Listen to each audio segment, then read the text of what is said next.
today in the series for Thoughts on Education, we have Principal of Thadomal Shahani Engineering College, Dr. G.K. Thampi. So it's an honor to have you on board with us for this program at Collegedunia. So starting with the Thanks first, a lot. yes, sir. So right away starting with my first question. So being the principal of Thadomal Shahani Engineering College, what is your philosophy of leadership, and how would you describe your leadership style in general? The head of institutes or university is expected to lead by example because the sector is education and training, higher education and training. Leaders are expected to read a lot, try to have a wider perspective of worldly affairs, the country, the nation, mankind at large, the marketplace,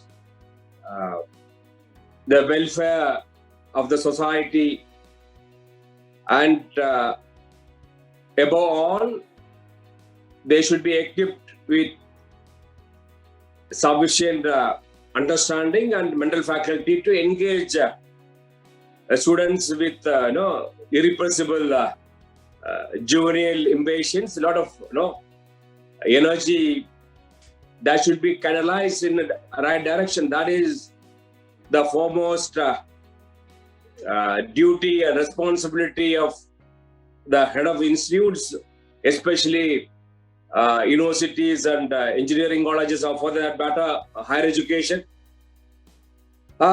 People at the helm of affairs are expected to work with a missionary zeal, and the basic process should be engaging and encouraging students and other faculties to be productive, to develop mental faculty, to offer efficiency to people around for the various stakeholders. Focus on training, disseminate the worldly affairs, the current affairs. The everyday discourse should contain a step ahead of the current scenario. That's all. All right, sir. That was great to hear about your leadership style. It is indeed a unique one. So, sir, my next question to you is you're serving as a principal for more than a decade at TSEC. What do you think your Correct. roles and responsibilities to the university and the students are? Basically, the faculties as well. You held a great responsibility towards them.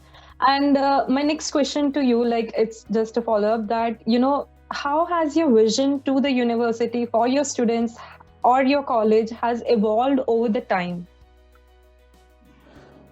So universities' responsibility, our responsibility, university is encouraging and facilitating to implement whatever is decided by the highest academic body, contribute to the syllabus curriculum design, syllabus revision, and facilitating quality control and quality monitoring through the various committee. Moreover, incentivize people who are contributing more than the average, and also encourage everybody. Organize a training program and facilitate university to organize training programs, and nudge various bodies to get some fund, monetary fund. University, higher education and universities are expected to encourage a lot of research, academic research. The whole energy should be canalized instead of spending on examination. Universities are expected to canalize researchers, engaged researchers to reach the higher realm of truth, knowledge. Focus should be on new knowledge creation. The function of any serious research effort has been a function of funding. So no stone unturned to organize fund from various agencies, a research funding agency, Government of India, UGC, AICT, CSIR. Even we can contact, BARC or ISR kind of people. So the focus should be on organizing and excelling in facilitating academic research. So that is the primary duty of affiliated colleges and principals towards university. And almost same thing can happen with own institute, even if it is an undergraduate college.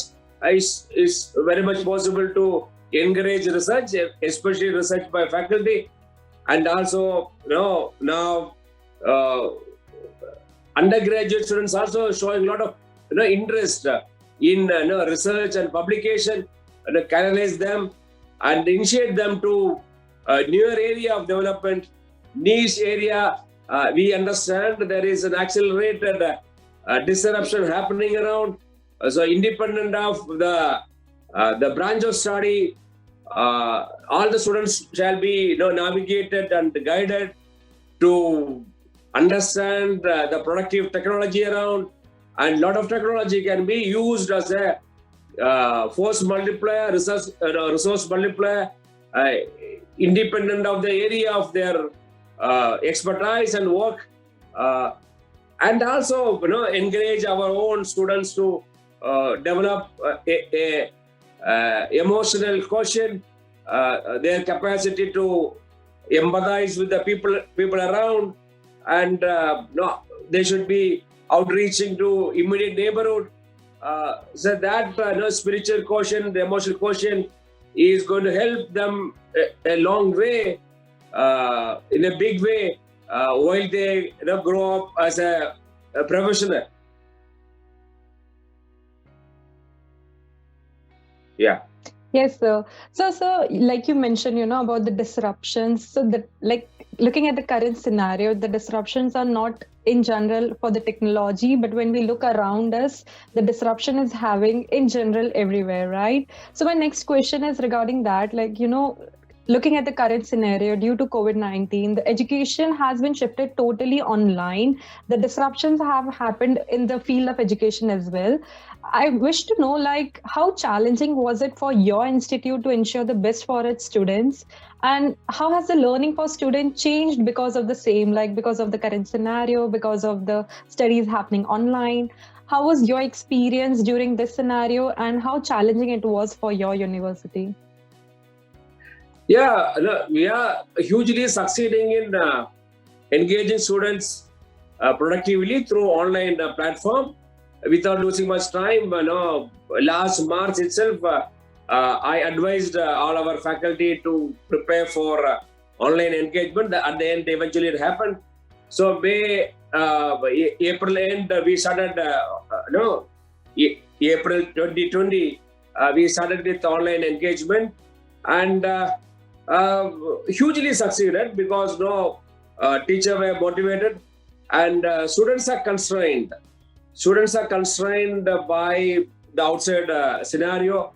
They are under supervision of parents, and also teachers also understand parents are looking over. Therefore, they are also more responsible. The engagement was above average compared to classroom engagement. Online engagement was much more superior, much more regular, much more productive, because both are under watch. No room for any kind of relaxation. But then, only problem is they were devoid of practical sessions. For professional education, practical sessions make a lot of difference.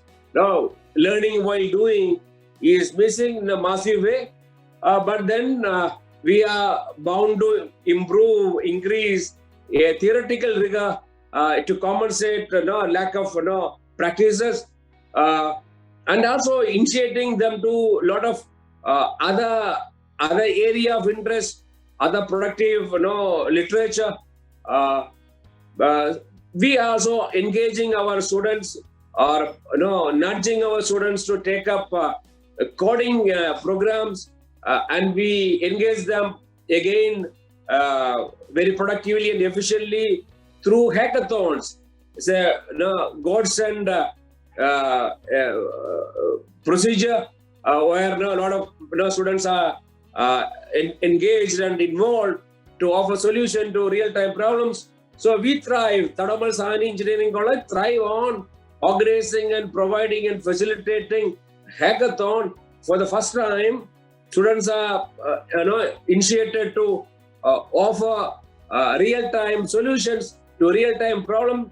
Till that time, people were studying and learning for scoring mark and for academic excellence. But then hackathon initiated them to think aloud, to offer the solutions with a lot of real-time barriers and overcoming the barriers, packaging the solution. So in a way, these times, we benefited a lot, even though we suffer on practicals. But then, especially the computer, information technology, electronics and telecommunication, these students, rarely, they seldom failed in the sense the screen sharing, facilities there with all the online platform. So students used to, do their practical work on their computer. Then the teacher, the instructor can share the screen, and that kind of people seldom lost a practical session. But then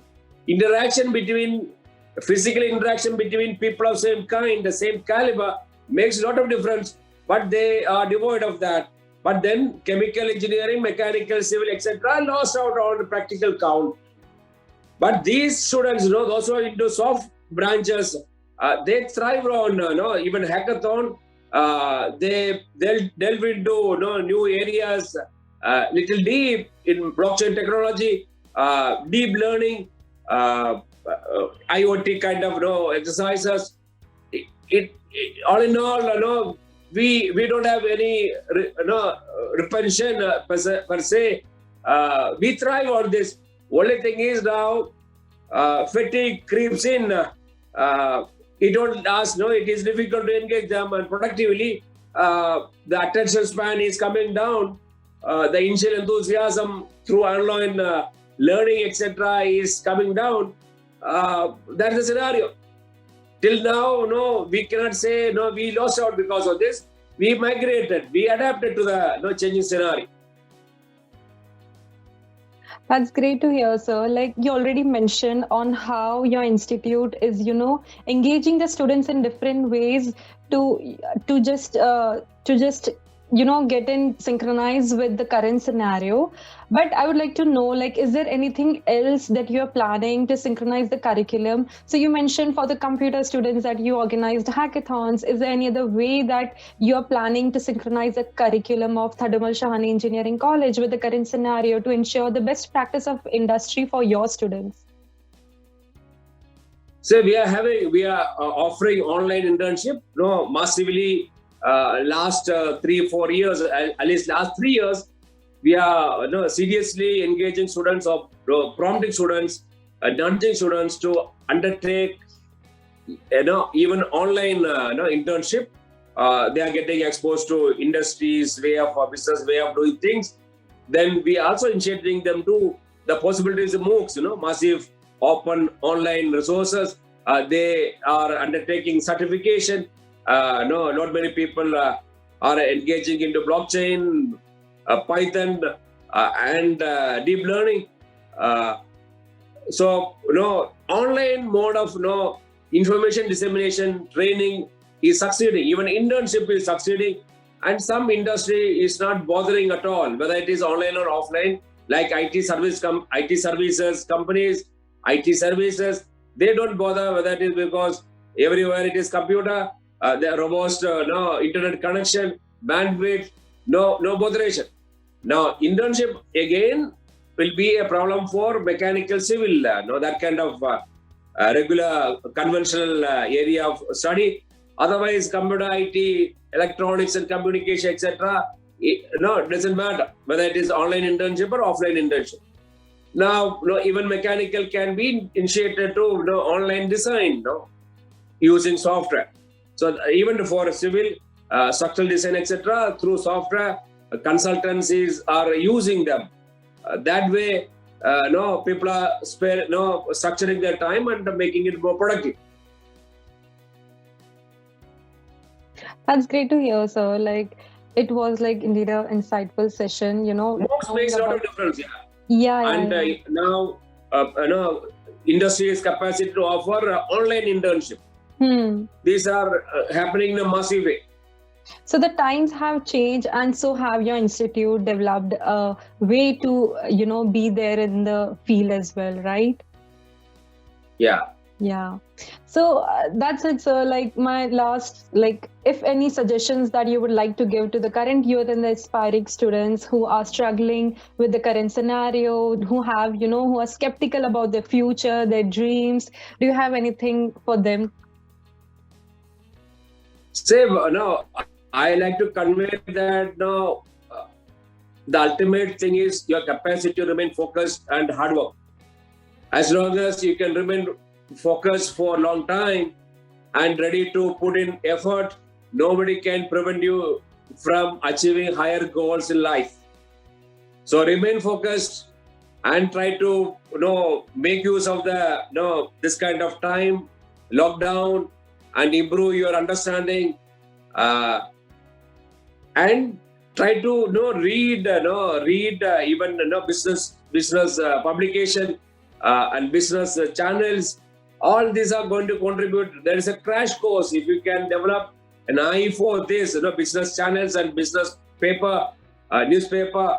All of a sudden, you are relating what you study, what you are getting internalized with the real-time scenario. Pick up a new understanding.